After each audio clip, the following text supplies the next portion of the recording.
Hello friends and welcome back to the Unfortunate Archives. So I was visiting a friend in India for a portion of January and that was amazing. But outside of that, unfortunately 2025 has not been off to the best start for me.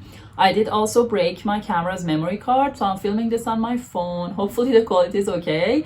And you know, that's a small thing, but it kind of represents the energy of the last 2 months for me. Hopefully you can't relate, but if you can, you know, what can we do? We go upwards and onwards, or we escape deep into fictional worlds and stories that take us as far away from having to face our real life problems as possible. That is an equally reasonable response. So with that being said, let's talk about the last 12 or 13 books that I've read. Grab yourself a cup of tea and stick around. The first book I read was These Letters End in Tears by Tedji Xaviere. We follow this woman who is now a university professor, but she's writing a series of letters to her college girlfriend Fatima, and they both live in Cameroon. And it's very apparent from the very beginning of the book that the two were at some point kind of traumatically separated, but you don't quite know what happened. So in the beginnings of the book, after many years of searching, she finally finds a clue that seems like it could lead her to where Fatima is now. So this book wasn't bad, but I also didn't think it was particularly good. It's very much about what it's like to live as a queer person in a country where being queer is punishable by law. And from what I gathered from interviews, the author specifically wanted to write a book that shed light on the queer community in Cameroon. And I think that's fantastic. Like, she's an ally, that's amazing. However, the book did really feel like someone had sat down with the intention to write about this topic instead of someone telling a story about these characters. It kind of felt like she'd written the book and then she'd gone through and like combed it to make sure that it was really politically correct in a way that didn't feel authentic to the characters, but then somehow it had still missed, you know, the throwaway fat-shaming comments, the little bit of biphobia, a slight bit of misogyny. So it just felt like the worst of both worlds. I'm being a bit harsh because I did genuinely enjoy some parts of it. Like Fatima's character, she's this masked lesbian born to a Muslim family, and she was a really vibrant character when she was on the page. So I liked her, and I didn't know anything about Cameroon before reading this, and now I know like a tiny bit, so I feel like that's also a plus for me. And I ended up giving it 3.5 stars because there were parts of it that I liked, but I also wasn't that drawn to it. After that, I read Hamnet by Maggie O'Farrell. I didn't read the synopsis before reading this, but I kind of had some information about it, and I knew it was based on Shakespeare's family and his wife in particular, as well as the death of his son Hamnet, which inspired the play Hamlet, which you may have heard of. It's a bit underground, it's a bit niche. And based on that, I just kind of had this image that his wife Agnes was going to be this long-suffering, quiet woman, and this was going to be a dark, realistic look at the times. But no, she was a witch. Like, she's a full-on witch. She can heal people, she can like touch others and get a sense of what they're thinking. She has precognition, like the whole package. So I was really pleasantly surprised. That being said, it wasn't a fantasy. This is definitely a literary family drama. It's super lyrical. It was really beautifully written, and I loved the way that it described grief. I thought it was really touching. That being said, it's slow. Like, this isn't a book that you want to read when you really want to barrel through something, or if you don't have the attention span. It was definitely writing first, characters second, and then plot and pacing like over there. That being said, I actually really liked it. I ended up giving it 4.5 stars, and I think when you're in the mood for a book like that, it's like absolutely great. Then I read Wind and Truth by Brandon Sanderson. So this is the last book in the first arc of the Stormlight Archives. The Stormlight Archives are essentially this massive epic fantasy series that are planned to be 10 books, with the first 5 books being one arc and the second 5 books being the other arc. So this was the 5th book, the end of the first arc. I feel like I didn't need to explain that in that much detail, but that is to say that this was a big deal for fantasy fans, and I was really excited to read it. The reaction to it has been a little bit mixed on social media, at least, and I can understand why. I definitely had some issues with it. For one thing, it's like more than 1,300 pages, and it doesn't need to be. Like, trust me, I like big books and I cannot lie. But in this case, it was unnecessarily long, and some of the subplots just dragged to a point that it weakened the book as a whole. My other issue with it was that this is a series that is very much concerned with mental health, and it usually does really great mental health representation. But it just, the therapy talk in this particular book just got out of hand. Like, I say that as a trained therapist, but the characters were talking like 21st century mental health activists. And it just wasn't realistic for the world and the situations that they were in. It was kind of funny, but it wasn't funny in the way that the author intended. My final problem with this book was that I think I expected it to be more of a conclusion than it was. If you know Brandon Sanderson, I kind of expected it to be similar to the end of Mistborn Era 1, where all the main characters pretty much have a wrapped up story arc. That wasn't the case. Like, it barely felt like a conclusion to me, to be honest. It just felt like a shift. Only one character, I would say, got some sort of a real ending. So that was a bit of a disappointment to me, especially because we're not going to get more Stormlight for 8 years. So that's a long time. But at least it's Sanderson, so it is going to come, unlike some other series. Even though I complained a lot, I did actually like this book. I gave it 4 stars. I'm so attached to this universe. I've been reading it since 2017, and they're all like massive books. You can see some of them behind me probably.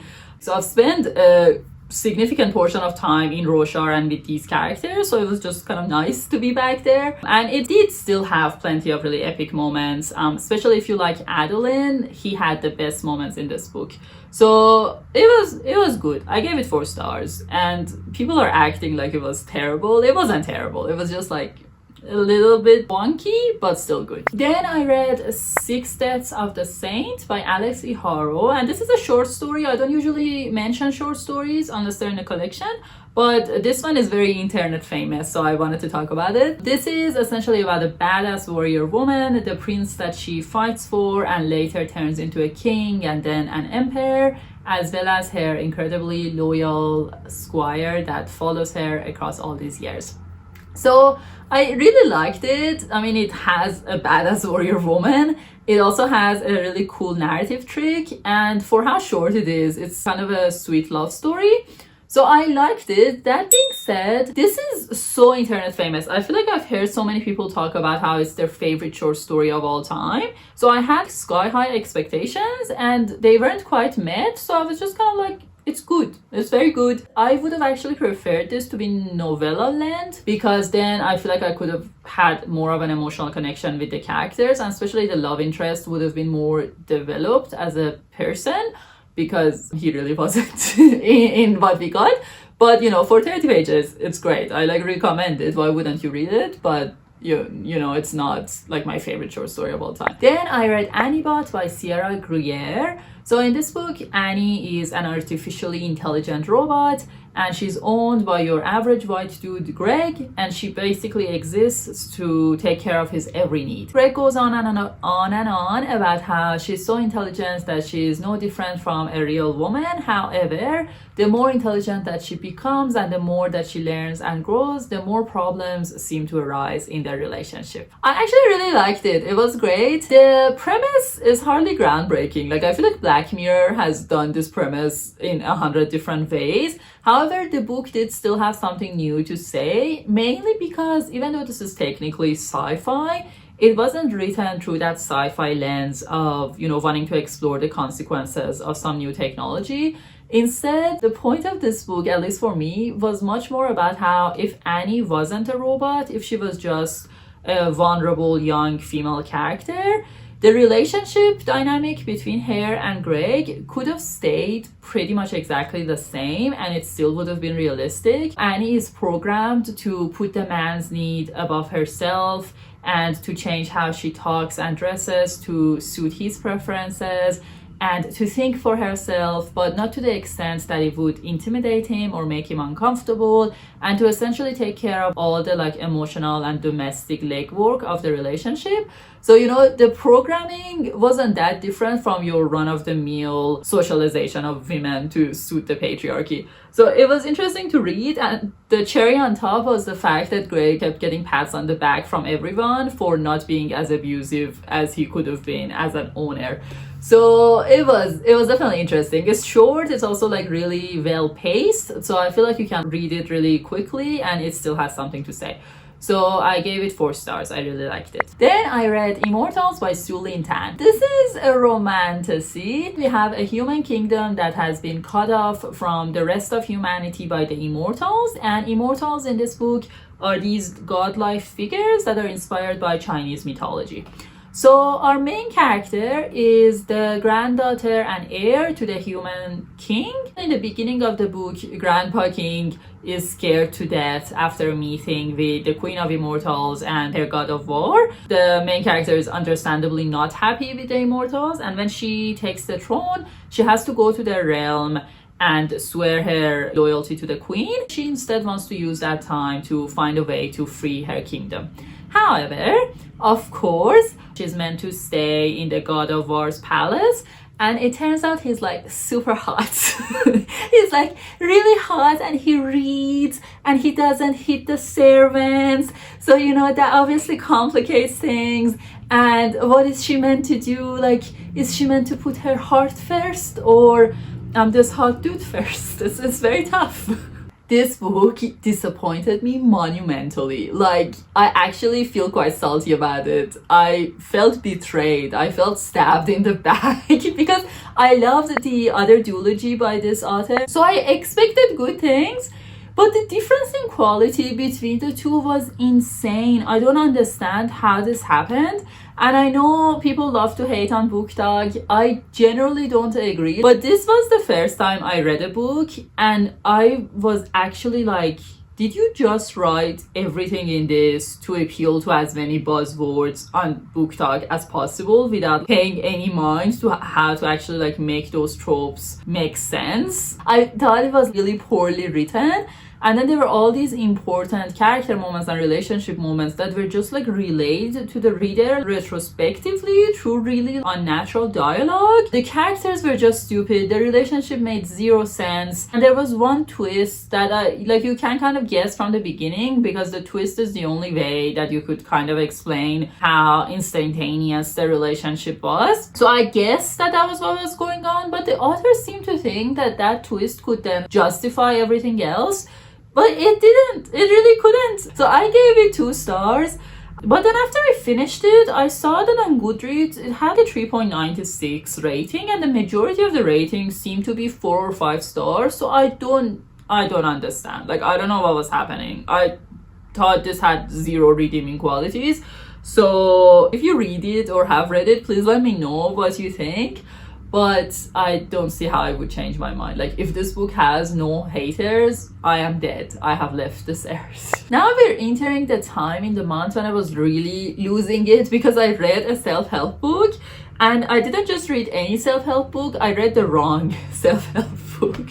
So essentially, for years, every time I'm in an airport bookstore, I go and say hi to this book, Ikigai, and I always look at the nice graph on the back of it, and I'm like, I should read this at some point. And, you know, since I did hit a low point this month, I was like, oh, maybe I should read it now. Except instead of getting this, I ended up getting this, which is why sometimes e-readers just don't work the same, because I feel like the colors would have given it away if I saw the physical books.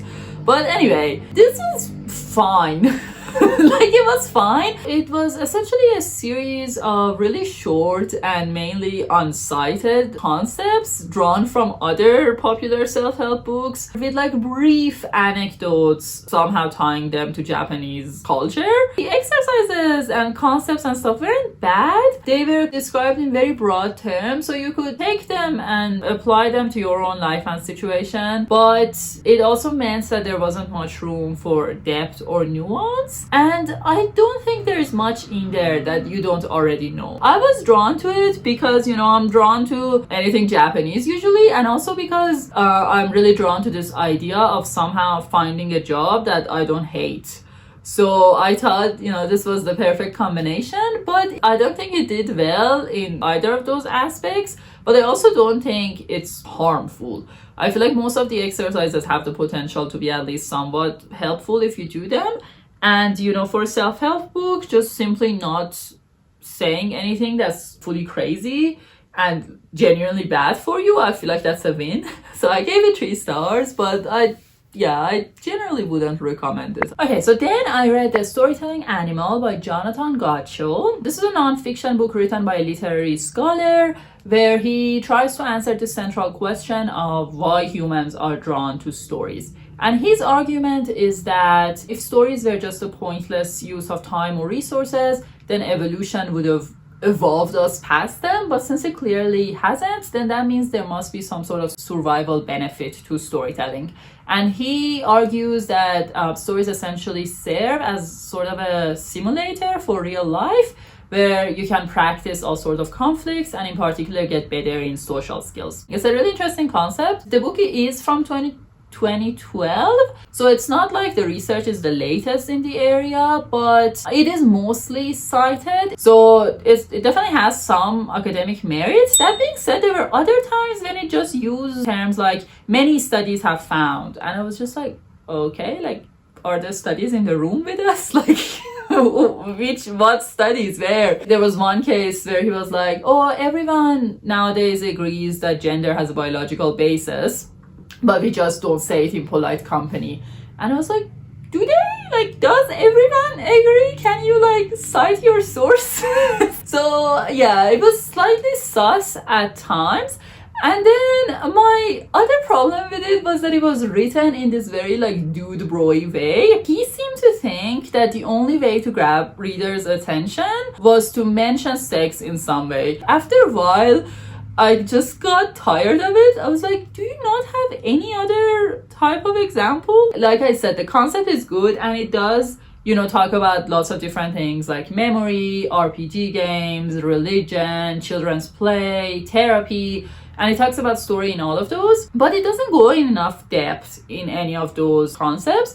So I feel like the book could have benefited if it was either shorter and took out all the unnecessary repetitions and 1 or 2 of the unnecessarily sexual examples, or if it was made longer and he actually went into depth into like some of these research or studies and stuff that he was talking about. So yeah, I know it sounds like I really hated it. I didn't hate it. As someone who likes stories, it's fun to read, but it was a bit disappointing, which is the kind of the theme for some of these books. I gave it 3 stars, and you know, I recommend it if you go in knowing all the stuff that I told you and you're still intrigued by the idea, then I recommend it, sure. Sure, why not?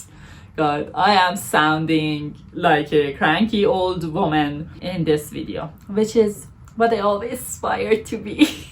Then I read Thousand Autumns by Meng, translated from the original Mandarin by Fallacy. So this is a Danmei novel, which means that at some point there will be 2 boys falling in love.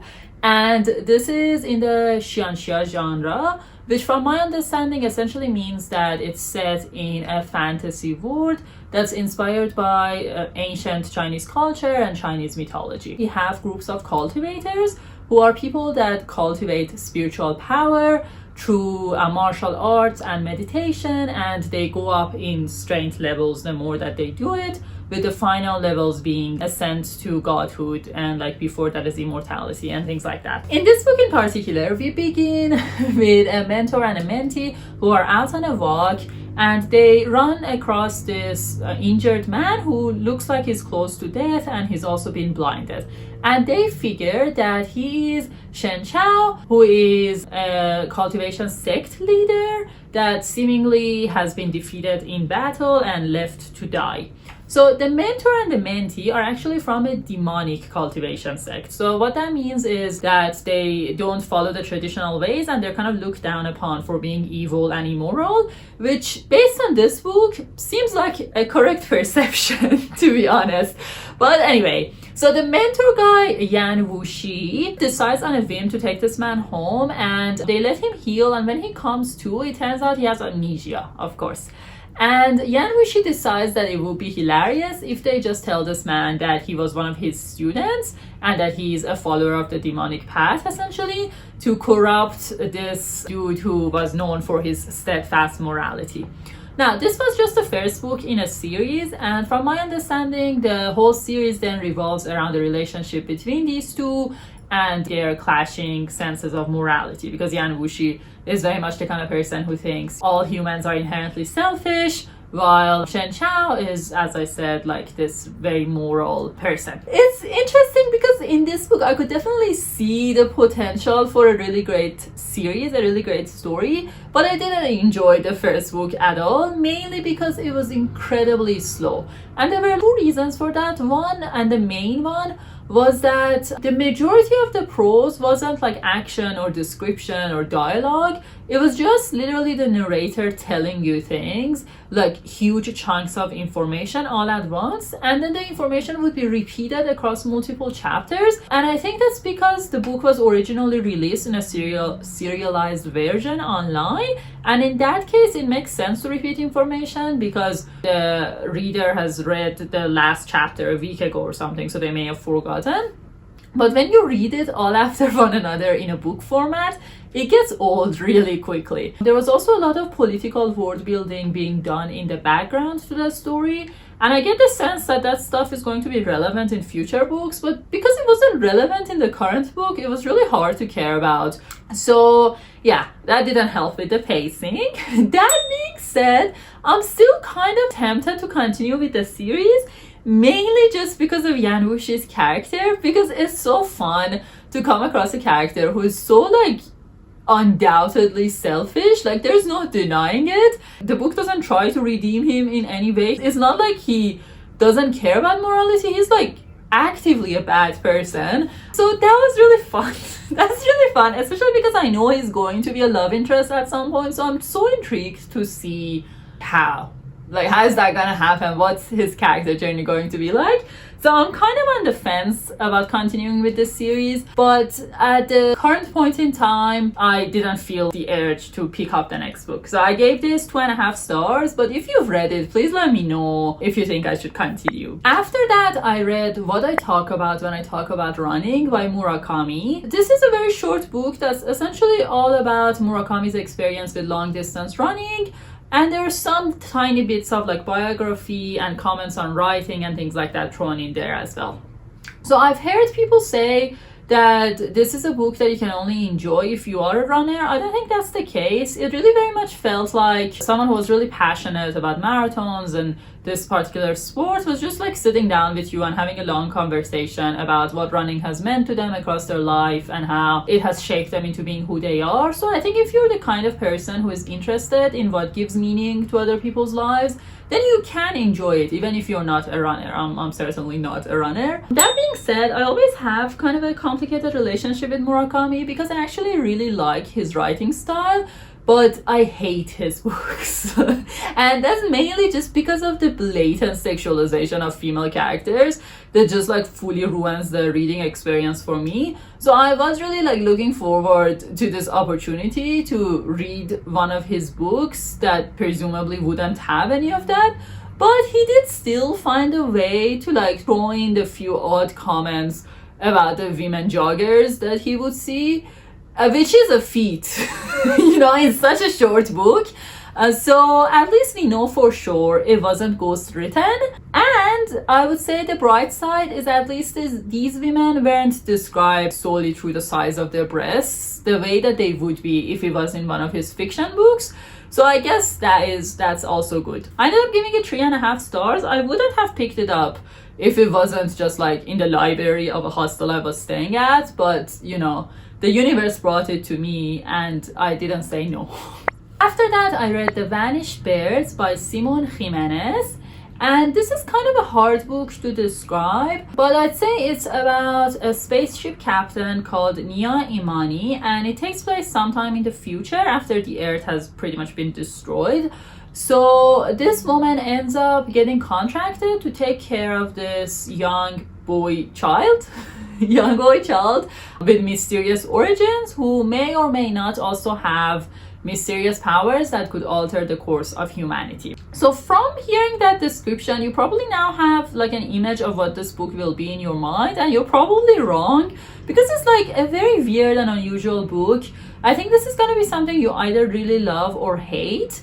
I really loved it, by the way. I should say that. But I think this is more for people who like have kind of an eclectic reading taste, because I don't think like if someone is a traditional fantasy reader, they're gonna enjoy this. I don't think if someone like reads purely sci-fi, they're gonna enjoy it. I don't think if you're purely a literary reader, you're gonna enjoy it. It's probably gonna be too weird. It takes different elements from all these different genres and makes something unique and unusual. If you like that, then I think you will like this as well. It also has kind of an interesting writing structure, because the first 3 chapters are each written as an almost standalone short story, and then some of the characters from those stories then kind of end up intertwined in the rest of the book. But the first story is so beautiful. Like, I feel like it's worth reading just because of that. So if you're kind of unsure about it, I would recommend, checking it out from a library or borrowing it from a friend or something, and just reading the first chapter, because I feel like most people are gonna like that. And then, then you can decide if you want to continue with the book. I really, really liked it. I thought the writing was gorgeous, and the character work was really interesting, because you're not actually that close to the characters as a reader. Like, you don't get their every thought and action, and you also get very little about most of their histories. So take Nia, who is kind of the main character. You barely learn anything about her past, even though it is kind of mentioned in passing, and you get snatches of things from other conversations, but you actually don't know much concrete information even at the end. But you still have a really good sense of who she is as a person. And it's the same with the other characters. And I thought that was really, really masterful. And at its heart, this is really a story about non-traditional motherhood in a way that I liked. I thought it was quite heartwarming, even though I'm not typically drawn to motherhood as a theme. And then it's also a very non-subtle commentary against colonization, and we love that. So it was very good. It was probably my favorite book that I read across this wrap-up, and I really want to see what goes on inside Simon Jimenez's brain, because this one and The Spirkas Through Water have been 2 of the most original books I've read in the past couple of years. So he's on my auto-buy list now. I'm gonna read whatever he writes. Then I read James by Percival Everett, and this is a reimagining of Huckleberry Finn, but told through the perspective of Jim, who is the enslaved black character in the original book. Look, I haven't read Huckleberry Finn since high school, and I didn't particularly like it then, but I could still read this book and understand everything. But in this case, I do think it would actually be more interesting if you read them back to back, just because I felt like I was kind of missing out on the joy of seeing where the author has chosen to change the storyline. So yeah, if you have the time, that's how I would recommend doing it, but it still stands on its own. You don't need to. And this is also an incredibly well-regarded book. It won the National Book Award in the US, and it was a Booker Prize finalist. One concept in it that I found quite fascinating was this idea of the slave dialect, which was essentially how the black characters would deliberately make themselves sound less intelligent, so they wouldn't intimidate or anger the white owners to keep themselves safe. So that was really, really interesting to read. And then I googled it after, and it doesn't seem like this is an historically known phenomena. It's more a concept that the author is proposing. But given it's essentially an extreme form of code switching, it definitely seemed very plausible, and it was really interesting to read and think about. It is also incredibly well written. It's actually quite fast paced for a literary book. There's a lot that happens. There is a lot of dark humor that comes through James's narration that just adds a level of enjoyment to the book. That being said, I was more kind of intellectually interested in this book, and I was kind of intellectually rooting for James, but I wasn't particularly emotionally invested in the story. And I think that's because the conflict in this book is very external. It's James versus the society, but James as a character doesn't change much from the beginning of the book to the end, and that's fine. He doesn't need to. The problem is outside of himself. but that's just not my personal reading preference. So I think that's why there was kind of a bit of a disconnect when I was reading this. I still like gave it 4 stars. I still think it's a really good book, but I don't think it will stay with me. So, you know, take from that what you will. The last book I want to talk to you about was Watermoon by Samantha, Sotto, Yambao. And I mainly wanted to read this book because I thought the cover was really pretty.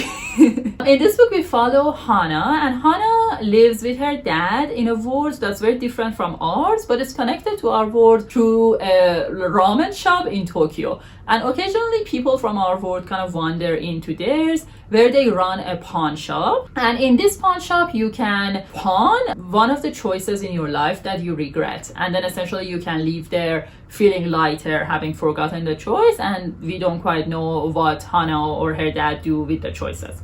So when the book begins, Hana is meant to take over the pawn shop from her dad, but she wakes up on the day to find that her dad's missing, the pawn shop's been ransacked, and one of the choices has been stolen. And right at that fortunate time, a young boy from our world also wanders in. And by young, I mean, you know, like an appropriate age to be a love interest. And you know, because as soon as Hana meets him, she immediately like describes his deep eyes and sharp jawline. So, you know, it's kind of like he comes in with neon signs being like, the love interest, the love interest. Oh, sorry, I went a bit off track. So the two of them set out on an adventure to find Hana's dad and the missing choice. This kind of felt like fantasy inspired by the inside of a Japanese souvenir store. And I say that because I feel like if you give a foreigner like myself 10 seconds to come up with 10 things they associate with Japan, you're gonna get like torii gates and green tea and like origami and tattoo and trains. And those were like all the elements of this book.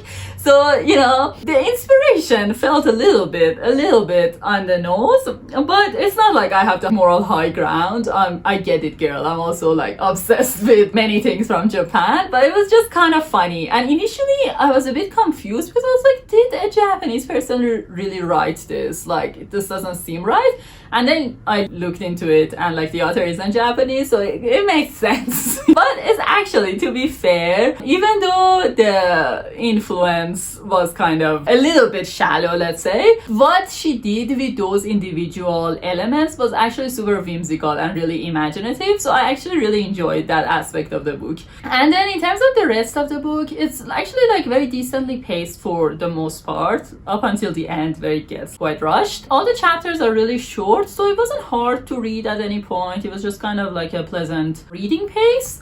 But every other element of the book was just a little bad. You know, like the writing wasn't terrible, but it was a little bit clunky. The characters, like you didn't hate them, but it was just like a little bit shallow.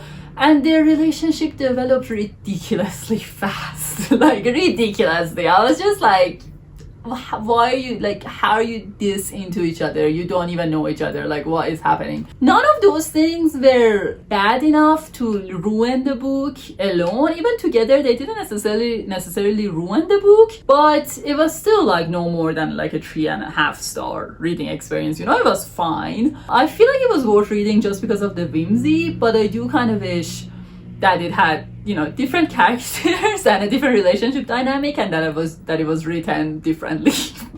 So, you know, 3.5 stars seems fair. There you have it, friends. I do feel like I came across as incredibly jaded and just unsatisfied in this video, and that's because I was.